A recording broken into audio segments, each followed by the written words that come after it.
Good evening बच्चों। आज class 6 का बहुत अच्छा कहानी संस्कृत का है और थोड़ा आज समझिए आनी तूफान के चलते लाइन नहीं है, इसलिए मोबाइल से बना रहा हूँ।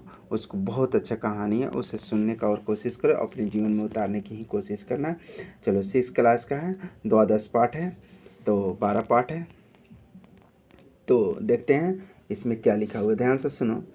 कह रहा है, देखो यहाँ, माता अद्यं तुम अवकाश दिनम अस्ति अहम अहम संपूर्ण दिने विश्राम करिष्यामि। यानी कि माता आज तो अवकाश का दिन है, आज मैं पूरे दिन आराम करूँगा। अवकाश विद्यालय से अस्ति तथा न तुरतम तस्वादश तन्न बहु आलस्यम करोषि उत्तिष्ठम परिश्रम कुरु। अवकाश विद्यालय का नहीं, अपने अध्ययन का है। बहुत आलस करते हो, उठो परिश्रम करो, माँ ने कहा। बेटा कहा, माँ ने कहा। देखो यहाँ द्वितीय इशारा देख रहा है। चलो, अहम उत्तीर्ण भविष्यामि किम करे अधिक न परिश्रम। मैं उत्तीर्ण पास हो जाऊंगा, अधिक परिश्रम करने से क्या लाभ।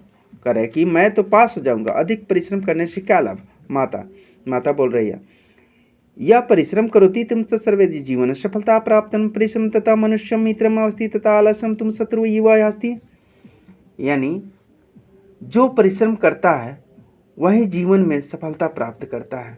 परिश्रम ही मनुष्य के मित्र है, यानी आलस तो शत्रु के समान है। ये कौन बोल रहा है? माँ बोल रही है। कौन बोल रहा है? माँ बोल रही है। फिर पुत्र बोल रहा है, तत्कथम माता, तुम क्या कही। मैंने फिर कहा कि तुमने क्या कही। यदि ज्ञातुम इच्छति तही यथा कथम पठा। अगर तुम्हें जानना चाहते हो तो इस कथा को पढ़ो। एक कहानी सुनाने जा रही है माँ अपने पुत्र को। देखो बहुत अच्छी कहानी है और चित्र के माध्यम से तुम समझने की कोशिश करो। चलो देखो क्या करा है। एक अस्मिन् विद्यालय कश्चन से भिक्षु आसीत् यद्यपि नमुनते दृढ़कायनाजीवकम् आसीत् तथापि न भिक्षाणं करोषि यत्मिथे मार्गिणं करोषि मिलिते ततम स्वभाव कथ्यते कृपा भिक्षां यक्षतु दरिद्राय दानं करोति पुण्यं प्राप्नोति इति ते केचन न जानन् तस्मै तथा धनं यक्षति तथा केचन तर्जयन्ति। और देखो कह रहा है कि एक विशाल गांव में कोई भिखारी रहता था। और उसके बाद कह रहा है कि यदि वह ऊंचे तथा बलवान शरीर वाला युवक था, फिर भी वह भिक्षा मांगने के लिए घूमता रहता। रास्ते में जो कोई मिलता उसे वह कहता था, कृपया भिक्षा दे दो, गरीब के लिए दान करो, पुण्य प्राप्त करो। इस प्रकार कुछ लोग उसे धन दे देते और कुछ डांटते भी, और कुछ धन तो दे देते लेकिन कुछ डांटते भी। कराए एकदा तेना मार्ग कछि धनिकम आगच्छति। एकदा तेने मार्गेण कचित् धनिके आगच्छति भिक्षुको मनसित तथा चिन्तयति यहो मम भाग्यं तथा अहमं प्रभुतं धनं प्राप्तुम् इति तदा भिक्षुः धनिकी वदति आर्यमह्यं तथा उदीनं तत्र दरिद्रम् अस्मि तर्हि कृपया दानं करोति स्म। तथा धनिकः तथा पृष्ठमान् तौ किं इच्छति आर्यं तथा प्रसूतधनम् इच्छति तथा इति ओम्यं समीनाय उक्तवान्। उसके बाद धनिक व्यक्ति कह रहा है कि तुम,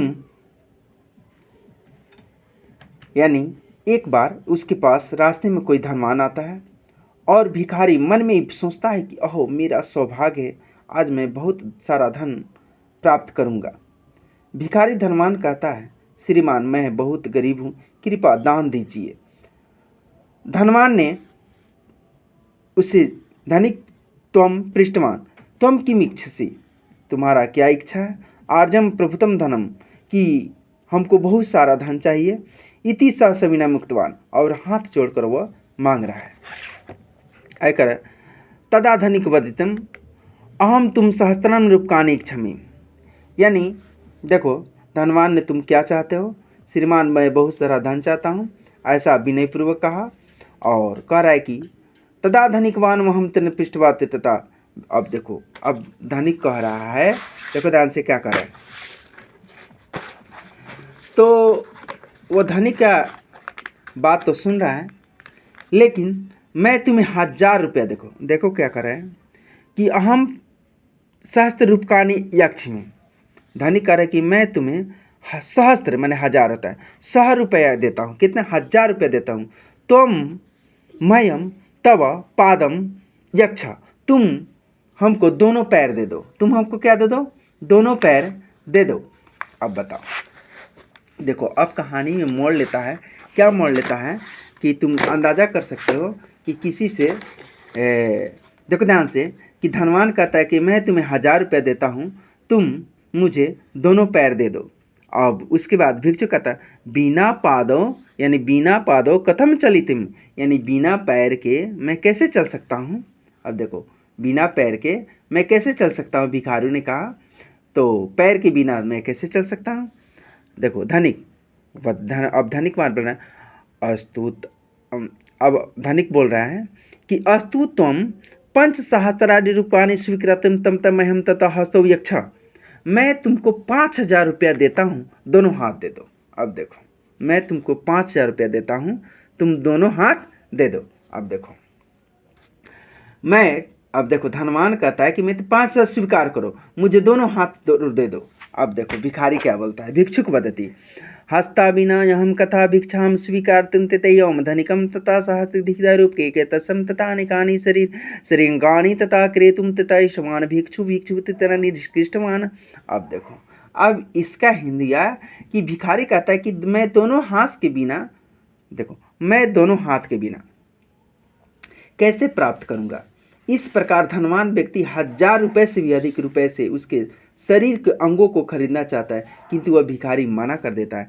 किंतु भिखारी क्या करता है? निराकृतम यानी मना कर देता है। तदादि धनिक वक्तवान, तब धनिक बोलता है। तब क्या कर धनिक? पश्चिम मित्रम तव समीपे सहस्रकानि मूलकानि वस्तु संति, तुम्हारे पास तो इतने हजारों हजारों के मूल्यवान शरीर समान है।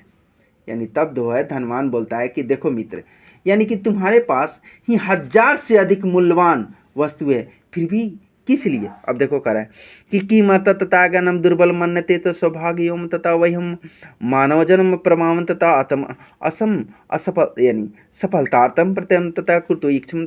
देखा इता गच्छा शुभम वस्तु इता। अब देखो उसके बाद कह रहा है कि किस लिए तुम अपने आप को कमजोर समझता हो, और सौभाग्य ही मानव का जन्म मिलता है। सर सौभाग्य से ही मनुष्य का जन्म मिलता है। सौभाग्यम तथा मानव जन्म प्राप्तम, सौभाग्य से ही मानव जन्म प्राप्त होता है। सौभाग्य न यम मानव वयम मानव जन्म प्राप्तम अस्य। अब देखो यानी कि इसको सफलता के लिए प्रयास करो, यहाँ से जाओ तुम कल्याण हो, यहाँ से जाओ और तुम्हारा क्या हो? शुभ भवतु, यानी तुम्हारा कल्याण हो। शुभ भवतु तुम्हारा कल्याण हो। अब देखो क्या करे यहाँ पर, तस्मात् दिनात् भिक्षु भिक्षानम ततक परिश्रमे धनार्च कृतम स गौरव जीवन यापन आरब्धम ततम यम सजना वदति। अब इस प्रकार वह जो है क्या कि उसी दिन से भिखारी ने क्या किया कि भिक्षा के लिए यानी कि घूमना छोड़ दिया और परिश्रम से धन कमाना गौरवपूर्ण जीवन अपना करना आरंभ कर दिया। अतः इसलिए कहा गया है, क्या कहा गया? आलस्य ही मनुष्य शरीरो महान रिपु नात्यु मद यानी नातियुत्तम मस्यो बंधु कृतवा यम नावसीदित। यानी कि देखो निश्चित ही आलस्य मनुष्य के शरीर में स्थित महान शत्रु है, क्योंकि आलस्य के कारण यानी कार्य पूरे नहीं हो सकते। इस प्रकार परिश्रम के समान बंधु नहीं, क्योंकि परिश्रम करके कोई भी दुखी नहीं रहता, कोई भी क्या कर रहा था? दुखी नहीं रहता, कोई भी बड़ा मनुष्य यानी महान बन जाता है। इसलिए क्या कहा गया है, देखो ध्यान से बता रहे हैं, ध्यान से दोनों,